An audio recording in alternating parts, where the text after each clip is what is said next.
So welcome back to the final 30 minutes of the first Steve Budd's Boxing Hour on BBC London 94.9 post-Olympic. Now, legacy's a word that's thrown around, but you know what? I don't want to talk about legacy to a woman from Australia with a clipboard. I don't want to talk about legacy to some consultant to the government. No, I want to talk about legacy to people who are on the front line, people that are running boxing gyms, working in amateur boxing gyms. So I decided I'd open it up and have a little speak to different parts of London. I started off by speaking to Repton's Marky Newman, who boxed for them in the 70s and is involved with the club right up until now. So it was a delight and a pleasure to grab hold of Marky a bit earlier. Mark, how are you? Stevie, doing well, son. How you doing? Fantastic. First of all, Mark, did you manage to get to any of the boxing on account of it only being about, 2 or 3 miles from the gym? Yeah, that's the point. Well, I tell you what, all our boys was down there every night. They were. With Burnsy and Kelvin. Who else was down there? Kelvin was down there. They were leading. They were leading the boxers out, weren't they, with the flags? Leading the boxing out, yeah, and they were also sparring before you get into the building itself. They was giving a little exhibition for punters who was walking in and that. That's good. I think West Ham Boxing Club was doing the same thing as well. Yeah, I think they were. But Stevie Larkins, he went along on to the finals, and he said it was like walking into a Repton boxing gym, seeing all the old Olympian photos up there in the first bit. There's a lot of them. He saw the boys boxing. So since then, Mark, this is the all-important thing. And I know you're a busy club anyway, but have the phones been ringing with inquiries about little Johnnies and little Jeanettes joining the gym? Yeah, funny you should say that. You must be sitting there listening to that. Yeah, I do get phone calls come through to me on the from the number on the website, and I'll get emails as well. And it seems to be a lot more people want to take up boxing, or they want to come down, they want to know about the club, they want to know if it's boxing classes, and I have to explain to them, no, it's not that type of a gym, it's associated with the ABA, it's a proper amateur boxing club. Sure. This, that and the other. So, yeah, we get lots of those inquiries and, a lot of emails from people as well. It has seemed to have an effect on, inquiries into what we're doing down there. Have you ever thought about maybe opening it up and doing, opening up to members that are that don't actually take part in contests? To be honest with you, Steve, I don't know how it's going to be physically possible to do that. The gym last night was packed to the rafters. All the boys was back in there, pre-season fighting, training, they're getting ready for this Lagos trip in September. The place was absolutely banged out, and Mondays, Wednesdays and Fridays is seniors. Tuesdays and Thursdays is juniors. Saturday morning we've got a nursery up there for 8 to 10-year-olds. Have you still got a waiting list for that nursery? I tell you what, that place on a Saturday morning is unbelievable. The amount of kids between the age of 8 and 10 who are getting ready to be a fighter at the age of 11 is unbelievable. So, Mark, tell me, you mentioned that trip to Lagos. What is this? Because you've been before, haven't you, a couple of years ago. What's the strength of this trip? Well, this is our third trip to Lagos. We go out there. Yep. We fight 2 tournaments in different parts of Nigeria. Yeah. The guy who organises it out there is the president of our club. One of our ex-boxers, got my old job. He's out in Lagos. Yep. And he organises the trip. Is that Babs Eden? Babsy Eden, you got it. Of course, yeah. He's out there doing that, and Babsy sorts it all out for us. He's got a very high-powered job out there. And he kind of got all the right connections to get it organised for us, and it's very good because the Nigerians seem to be getting tougher and tougher every year. It's good international experience for our fighters. And it's something that, like I say, we've been doing it 3 years now. Now, it was not a letdown, that's the wrong word, but over the last, I don't know, since about 1968, the Repton have had an incredible amount of Olympic boxers. They've had several Olympic captains. Bit of a disappointment that this year there wasn't a boxer from Repton in the squad, seeing as it was so close to home as well. Funny you should say that, yeah. I mean, what it is, it's the same old. I don't know where it comes from. A lot of kids, we got a fantastic junior section. We had like so many national champions last season. Yeah. When they turned senior, down the club for a while. Yeah. And then I don't know what happens to them. They end up somewhere else. Somebody else starts pulling them on one side. They also get offers from people who want them to turn pro. It's so easy for 18, 19, 20-year-old kids to look at what's going on in the program now and get turned. You know, it's the same. Yeah, of course. You know? So, yeah, it's a shame that's happened, but like I say, we've had a great history. It's funny you should say we've had some old Olympians. I was watching the finals the other night around Dave Odwell's house. He was a captain in 76. 76, yeah. Graham Moulton was the captain in 72. I was talking to Graham. Graham phoned me up Friday night about 20 to 12. His missus weren't all that clever. He said to me, "Mark, what are you doing tomorrow morning?" I said, "Well, I've got a graft. Why? What's wrong? Everything wrong?" All right. He said, "Well, I've got a spare ticket here to the Olympics." He gets these offers. And I had to turn it down. I couldn't believe it because I was grafted. Well, you know, I'll tell you a funny story. I got out of the blue a request I had 2 tickets given to me for the first Sunday. And they came in late. They came in on a Friday night. And I went through about 16, 17 people. It became a bit of a joke in the end. Listen, Mark, it's a delight and a pleasure to have you. And I've got to move on because I've got to do other divisions. Thanks, Mark Newman. Steve. Mark Newman. Go on, son. I was just going to mention that we've got our new website being launched next week, www.reptonboxingclub.com. Okay. And we're also on Twitter. What are you on Twitter? It's really buzzing with all our boys on it at the moment. It's becoming a real community. There's some real good things coming out of it. And we've even got Ray Winston following us on it, so he keeps in touch with the club. Well, listen, keep us in touch. If Ray wants to guest on here, he's entitled. He's more than welcome. Yeah.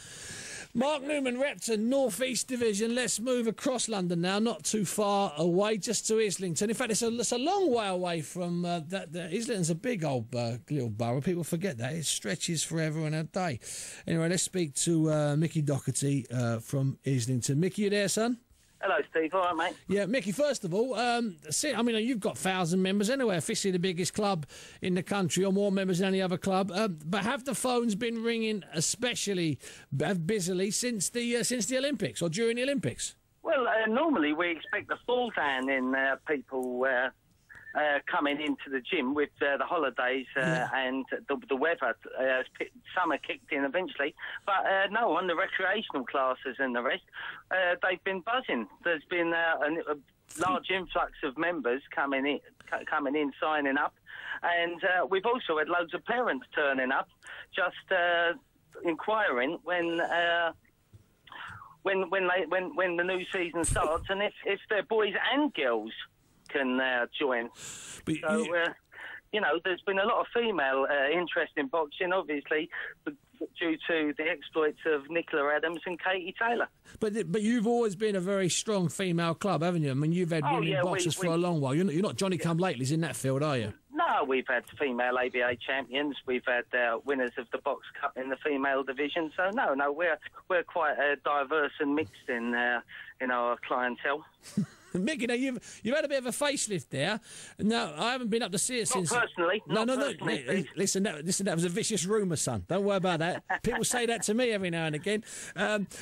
Listen, you throw me there. No, Mick, the gym itself, you know, you moved out of one building to another building. It was kind of you built on top of it. But is it that much bigger? Because it seems to me that you've already got whatever you've got 1,000+ members. How are you going to fit them all in? You need 26 hours in a day just to squeeze them in. Well, it's funny you bring that up. I mean, we did do an extension there last year where we extended the bottom part, the area, to have 2 rings and to free up more area for the bag room, which has worked a treat. But as the people keep coming in, we are outgrowing our current site. And we're now starting a campaign to really looking to rebuild the whole premises. And we're hoping, with the success of the GB boxing team, new funding will come in. So we have got a large site there, and there is room for a lot more expansion. Yeah. So we're looking to. It is a bit of a it was an old Bovers construction site, which we built on, but we've really exhausted that. So we're starting a campaign now to try and get lots of funding so we can build a proper brick solid play, which is not just for the boxing. I mean, with football teams running out of it, we've got an academy, a boxing academy has started down there. So it's something of a sports academy. So we're hoping that we do get the support from the relevant authorities. Well, let's hope you do. Now, what you got coming up, Mickey, show-wise? We've got 2 or 3 shows this year, haven't you? We got a big one coming up on the 26th of October down at the Emirates, where we hold all our dinner shows. We've got North London v South London. So there's a big buzz about that. I mean, I deal with all the ticket sales and getting the posters put up, and a lot of interest, even like from across the water. There's a lot of people who will be crossing the Thames to come over to it. Down. So anyone that needs and regular at our shows, get your tickets early, because I'm anticipating that there's going to be a sellout quite early. Mickey, the response. Well, what's your website? Because you're also on Twitter. Give me those. Marky Newman from Repton just did theirs. What's yours? Do you know what it is? Top of my head, it's www.islingtonboxingclub.org. Okay. Now, also, Mickey, I keep seeing on the Twitter that famous people have been spotted wearing your IBC T-shirts. Oh, that's right. How's that worked out? We've become unknowingly fashion icons. Hugh Laurie was pictured in the Mail on holiday in Spain with his missus wearing it. Chris Eccleston has made an appearance on the website wearing it. I mean, it is... Lonsdale started off sort of small and grew big. It could be Islington is the new Lonsdale. It could be the new Lonsdale. Well, in all fairness, I mean, has it got London on it as well? Or just got Islington Boxing Club or just IBC? What does it actually say? Islington Boxing Club, but with the logo, the old Lonsdale type of logo. So, it is. We've got them in all different colours. Just anyone come down to the tops, everything. Dare I ask how big the extra large is? I mean, is it a proper extra large or is it a snug extra large? You know our trainer down there, JR? Yeah. He squeezes into a treble X, so, they are big. There was hope for me yet, is that what you're saying? He'd give you a run for his money, Steve. He'd give you a run. Well, I'll tell you what we do, Mickey. Next time we have a meet-up over the Emirates in that boozer, you bring one along and I'll grab that. I will indeed. You can't fall behind in the fashion state. No, listen, I've been telling people that for a long time. Mickey, let me just ask you a question about the Olympic boxing. Did you enjoy all of it, or was it just some of it you enjoyed? No, I did enjoy it. I went down there on the first Saturday. Yep. There was 4 of us, a few from the club and a couple of ex-boxers from Finchley, my old club, which, of course, now we've got a world... Olympic champion. Yeah, of course, yeah, so that's good for the club. Me and Janet McNamara, one of the trainers, JR, went down. £30 tickets. But it was great. You could have a beer in the arena as well, which of course, didn't dampen my... enthusiasm. But no, it was very enjoyable. I think it was very well organised. And, of course, the success of the GB team was extraordinary. I mean, it was... top-notch, boys and girls. You know one thing, Mickey, just before I let you go, it was the only arena in all of the Olympics, and trust me, I went to some, and pals of mine went to more. It was the only arena that actually smelt of beer. It smelt like a proper boxing venue, didn't it? It had that real feel to it. Yeah, and the atmosphere as well. I mean, you could feel the atmosphere. I mean, I went early doors, and there was a few seats vacant, but they, again, were the ones that were reserved for the officials. Yeah, of course. I mean, if they'd have been made available sooner, I mean, it would have been a sellout every single time, because I had people calling me for tickets left, right and centre. Yeah, ditto. Join the club. Listen, Mickey, that show's on October the 26th. You can get hold of it. Go on the Islington Boxing website, which is www.islingtonboxingclub.org. And 26, and you're getting people calling up. That's Mickey Doherty from the Islington Club. So we've done Marky Newman from Repton in the North East. We've done Mickey Doherty from Islington in the North West. Let's cross over the Thames now to the South West. It's Earlsfield. And it is friend of the show, a man had 3 ABA champions this year. Sid, the Guru Khan. Sid, how are you? All right, Steve, how are you? All right? Yeah, never been better. Sid, let me ask you this. I've been asking the others. Have you had people calling up, trying to get their sons and daughters into boxing since the Olympics? A bit of enthusiasm out there from the public? Too much, to tell the truth. I'm getting 7, 8-year-old girls ringing up, and all their parents, and it's just too much, really. But it's been brilliant. It's been good for the club, but at the moment we are full up. so literally full up. So if a 9 or a 10-year-old comes down, he or she might have to wait. Yeah, well, tell the truth, we take 10-year-olds if their brothers or sisters for the club. But at the moment, I mean, not being horrible with this Olympics and the sports, the phone I'm scared to answer the phone, and we've got on our website that we don't answer the phone till 6:30. But it's been so good. And I think it's good for boxing and sport in general, but I'm getting a lot of parents. I don't know if it's because of the 6 weeks holiday, or the Olympics for the last 2 weeks. We've just had sport. And it's good, really, because even just driving to the gym the other day, it made me laugh that I had a parent standing at the traffic light, and you can see these little 3-year-olds ready for the green man to go. They were doing some sort of sprint, and I had to laugh. So, you know, it's brilliant. But, you know, we are full. So, you know. we are full, says Sid Carnival. Sid, what do you do if you've got parents show up with 7 and 8-year-olds? Because they can't box legally till they're 11, can they? No, but that's what we try to encourage on the Sunday morning. We sort of do a session between like 10 o'clock and 11 o'clock for the little ones. But, you know, we're not going to kick that back into touch until the kids go back to school. And because we you know, we've got all sort of ages, we try to get kids what sort of 11, you know, they go to secondary school so they can deal with sort of older people. Yeah, of course. Once we get younger kids, no disrespect for the younger kids. I mean, it's good to have them young, but it just becomes hard work. And we are, you know, it's really popular at the moment, especially with the girls. I'm getting people turning up their doors, and you know, I'm having to tell the coaches, just say, look, ring in September. So, you know, it's been good. So this sort of thing, you know, the doors are closed, the club's full. Marky Newman's just told me the same thing at Repton. If I can get coaches, and people don't realise, the coaches are not there. Yeah. You know, as much as I would love to take more kids on, and, you know, we've got girls, and, you know, and we're trying to get some more facilities in the gym. I mean, we've got 7 coaches, 3 of us there all the time, but me trying to sort of juggle the figures. The worst thing is you can have a gym full up, and it's organised chaos. Yeah, so, of course. You know, we do try to organise it. You know, if there's any coaches who want to come our way, by all means, ring me up and come on down. But at the moment, you know, we are trying hard. So if you're a coach in South West London, South East London, or North West London, or anywhere in that part of the wood, if you fancy helping out Sid, all you need to do is get hold of me on Twitter. It's at Big Daddy Bunce, and I'll put you in touch with Sid. Sid, how many can you actually have in the gym? Let's say you did let's say from 6:30 onwards till 9 o'clock. How many boys or girls? We average on Tuesdays, Wednesdays, and Thursdays. We average about 35, and we've got 3 rings. Wow. And you know, you've got to realise, people think, oh, that ain't a lot. It is when they're competing boxers. Of course. Or people coming through the ranks. And on a Wednesday, we do what we call a keep fit. You know, I'm getting a lot of older people. Yeah. You know, never boxed as juniors. They're like 21, 22-year-old. We get them plus.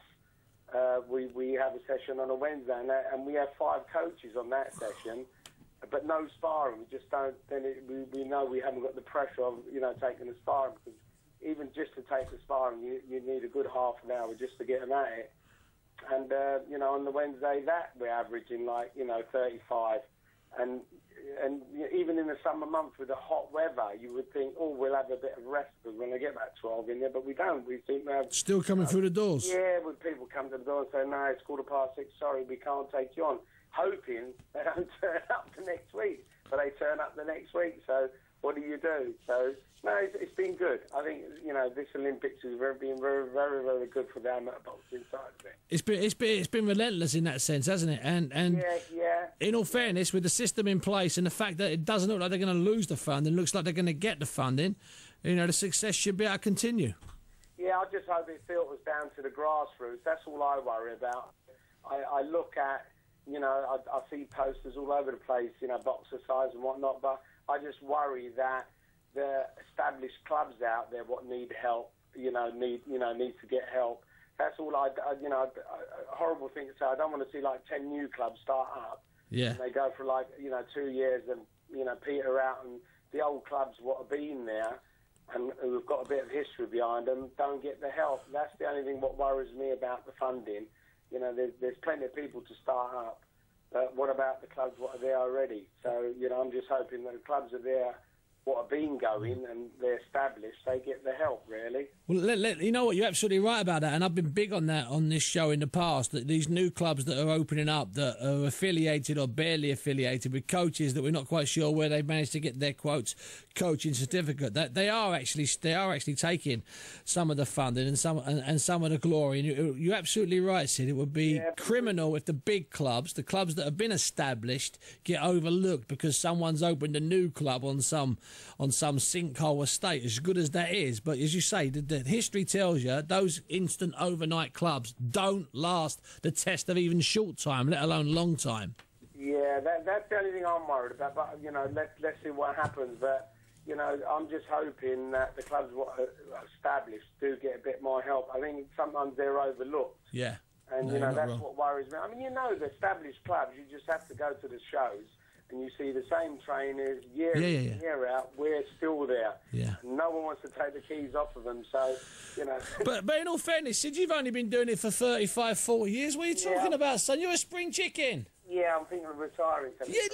Listen, let me tell you something. There's two things with you, Sid. First of all, you're always talking about retiring, and secondly, you're always making out you don't smile. When everyone knows, A, you're not going to retire, and B, you smile all the time. Yeah, my boxers know I smile, don't worry. Yeah, don't worry about it. Listen, Sid, it's been a delight and a pleasure talking to you. Thanks very much indeed. I'll speak to you very soon. You take care, Steve. And you, yes. Bye-bye. So that's Sid Khan from Earlsfield. He had 3 ABA champions this year. Earlier on, we spoke to Mickey Doherty at Islington, and we spoke to Marky Newman at Repton. Well, we're going to go up now. We're going to go up the scale now. We're going to go upscale. We're going to go South East London way. We're going to speak to Keith Waters, the president of the Amateur Boxing Association of England, also the honorary secretary of London ABA, and a man who's been associated with the Lynn Amateur Boxing Club for what? I don't even want to put a time span on it because it would give away my age. And it's a delight and a pleasure to welcome Keith to the show. Keith, how are you?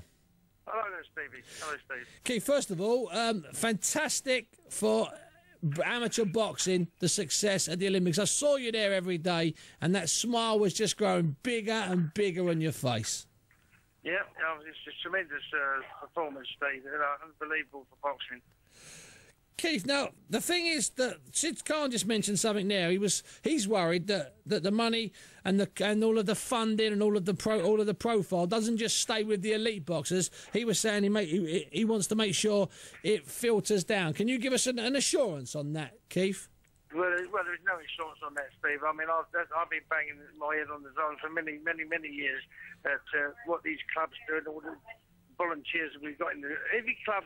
There's hundreds of odd clubs in London, and every one of them clubs is a volunteer. It's run by volunteers, yeah. They're all run by volunteers. No one gets paid. They produce these boxes year in, year out. Yep. And at the end of the day, there's no funding comes down to the grassroots from UK sport. There's nothing there. My phone hasn't stopped ringing in the London office. I've got the office at 8 o'clock Monday. It's not stopped ringing about boys, females, young girls want to join boxing clubs. Now, the problem I've got with the females, I've been to mums regular on the phone these last 3 or 4 days. There is no facilities for female boxers in their gyms. There's no showers, there's no changing rooms. It's just a male-dominated sport for many years, and no one's put anything in there for these young girls. So what we need to do is we need to maybe try and get some conversions and make some extra outhouses and get women's changing rooms to encourage more women to come in, because they want to come in, they want to come through the doors. Well, you've got the biggest club in London, it's the Repton Boys Club. They've got any there for female boxing. Yeah. Well, and of course, they would have to, I don't know where they'd manage to house the women, they'd have to train on a separate night, which would defeat the purpose, wouldn't it? Well, that's what I say. They're saying to me that maybe you'll be able to give up the clubs that give up one of their nights just for the females. And that's not fair to the clubs that produce these boxers. And I've said before, I knew this was going to come. I had the same problem when Mia Khan won on the silver. The phone never stopped ringing. We had the same with James DeGale when he won. When he gets success like this, and this is a tremendous success we've had over the last week. Now what are we going to do now? They want us in the gyms. They want our gyms used, but no one's putting anything in it. I've got clubs now that can't even afford the electricity of their clubs. They're just one-man bands. And things, some of the comments that Sid made, but some of these coaches are putting their man in their own pocket to keep the club going. Yeah, and let's hope that's not forgotten, because as good as it was at the Olympics, let's hope that the people that run this sport and have been running this sport for no money, in fact funding it, don't stop. Listen, Keith, it's been an absolute delight having you on the show. Well, thanks, Steve. All the best to you, man. All the people that did listen to you. Thank you very much. Bye-bye. That's Keith Waters there, the president of the ABA, just reminding everybody that it's not all about gold medals and glory. It's about clubs being run by people that don't get paid and often having to pay for themselves. You've been listening to Steve Bunce on BBC London 94.9. It's been the first boxing hour since the Olympics, the first of many. And you know what? I hope we're soon starting to talk about squads for Rio, because what we experienced at the XL, and it smelt of beer. I mean, Ollie, my producer, came over one night, and he came over and he just said, this is like a bear pit. And it is like a bear pit. It was absolutely sensational down there. The pro season kicks off in a couple of weeks here in London, and we'll start getting some professionals on. Get Kevin Mitchell on. He's got a big fight against Ricky Burns coming up. That'll be on Box Nation in September. Once the pros start, we'll start getting them back on the show. But it's been really about the amateurs. It's been about the Olympics, and that's to be expected, because the Hall was the best since about 1908. 3 gold medals, 1 silver and 1 bronze. I've been Steve Bunce. Thanks for listening.